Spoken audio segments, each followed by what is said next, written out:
Here we discuss powers and function of union government. Powers of the union government. First, legislative powers. Legislative powers में जो उनके पास power होती है उसमें bill pass करना, emergency में कोई भी स्टेप लेना या रिलेटेड टू कॉन्कन लिस्ट कोई भी डिसीज़न लेने का काम यूनियन गवर्नमेंट के पास होता है, यानी केंद्र सरकार के पास ही होता है। उसमें दोनों हाउस यानी लोकसभा राज्यसभा अपना अपना मत दे सकते हैं लेकिन डिसीज़न फाइनल नहीं ले सकते। Next is financial power. Parliament passes the union budget.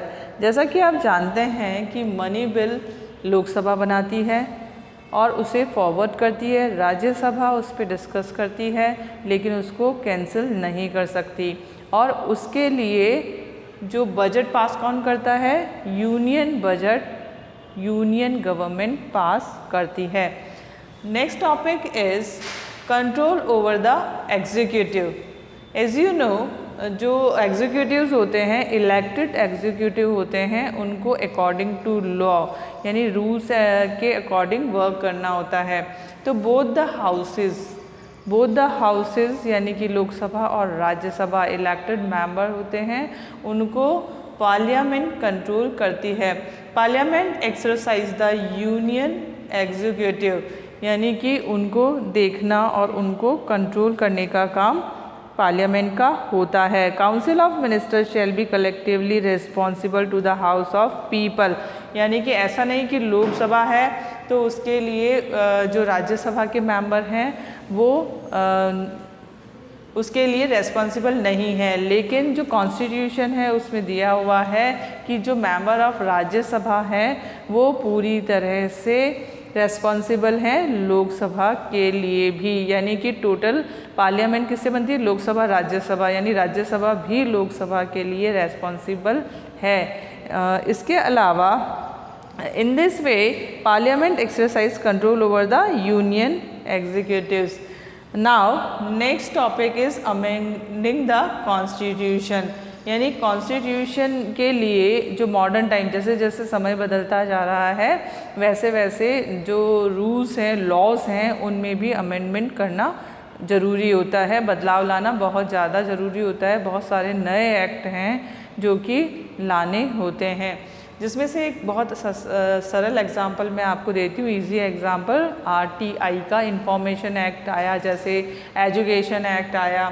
तो इसी तरह से बहुत सारे ऐसे एक्ट होते हैं जो सोशल मैटर के होते हैं या अदर मैटर्स के भी हो सकते हैं, उनको अमेंड करना ज़रूरी होता है। अब इसमें देखिए 2/3 majority of the both houses, अगर कोई भी एक्ट इनेक्ट करना है, नया एक्ट लागू करना है, कुछ अमेंड करना है पुराने एक्ट में, तो उसमें प्रेजेंट डे यानी जिस दिन मीटिंग होती है उस मीटिंग में जो वाइस प्रेसिडेंट प्रिसाइड करते हैं उसमें 2/3 majority of the both houses required होती है, यानी होना बहुत ज़रूरी होता है।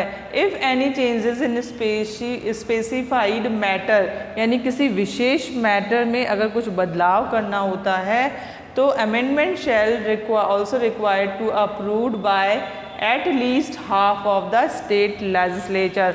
अगर उसमें कुछ स्पेशल मैटर है तो उसमें अमेंडमेंट करने के लिए स्टेट लेजिस्लेचर के हाफ मेंबर का अप्रूवल ज़रूरी होता है। अगर उनका अप्रूवल नहीं मिलता है तो अमेंडमेंट पॉसिबल नहीं होता है। Elective functions. The elected members of both houses along with the elected member of state legislative assembly elect the president of India। देखिए इलेक्टिव फंक्शंस क्या हैं? इलेक्टिव मेंबर्स बोथ हाउसेस के, यानी जो उस टाइम पे चुने हुए हैं वो दोनों मिल के, जिसमें कि काउंसिल ऑफ लेजिस्लेटिव काउंसिल के मेंबर्स भी उसमें होने चाहिए, यानी स्टेट लेजिस्लेटिव के, वो मिलके और प्रेसिडेंट ऑफ इंडिया को इलेक्ट करते हैं। इसी की तरह से the vice president is elected by the both the houses of parliament, और वाइस प्रेसिडेंट को भी both the member of both the houses, यानी इलेक्टेड मेंबर होते हैं प्रेजेंट गवर्नमेंट के, वो मिलके वाइस प्रेसिडेंट को भी इलेक्ट करते हैं। अब आपको ये लगेगा कि वो आते कहाँ से हैं, तो नॉमिनेशन उनके लिए होता है, जो एलिजिबल पर्सन होते हैं, जो योग्य व्यक्तियों का नॉमिनेट किया जाता है, उनके लिए वोटिंग होती है। वोटिंग में लोकसभा राज्यसभा दोनों के मेंबर्स होते हैं और वो मेंबर मिल के प्रेसिडेंट और वाइस प्रेसिडेंट को इलेक्ट करते हैं। इसी तरह से इलेक्शन होता है प्रेसिडेंट और वाइस प्रेसिडेंट का। यहाँ हमने पढ़ा powers of the union government, जिसमें हमने लेजिस्लेटिव पावर पढ़ी, फाइनेंशियल पावर्स पढ़ी, कंट्रोल ओवर द एग्जीक्यूटिव पढ़ा, amending the constitution, elective functions, ये हमने यूनियन गवर्नमेंट के लिए पढ़ा। जैसे पहले लोकसभा के लिए, उसके बाद राज्यसभा के लिए, और अब कंबाइंडली यूनियन गवर्नमेंट के लिए हमने ये फंक्शंस पढ़े। फंक्शन सेम है लेकिन सबकी वर्किंग अलग अलग है। आपको ये ध्यान रखना है कि जो मनी बिल है वो सिर्फ लोकसभा ही बनाती है, राज्यसभा उसके लिए डिस्कस करती है, कैंसिल नहीं कर सकती, लेकिन उसके लिए बजट पास यूनियन गवर्नमेंट करती है और उसके बाद ही उसे फाइनल अप्रूवल मिलता है।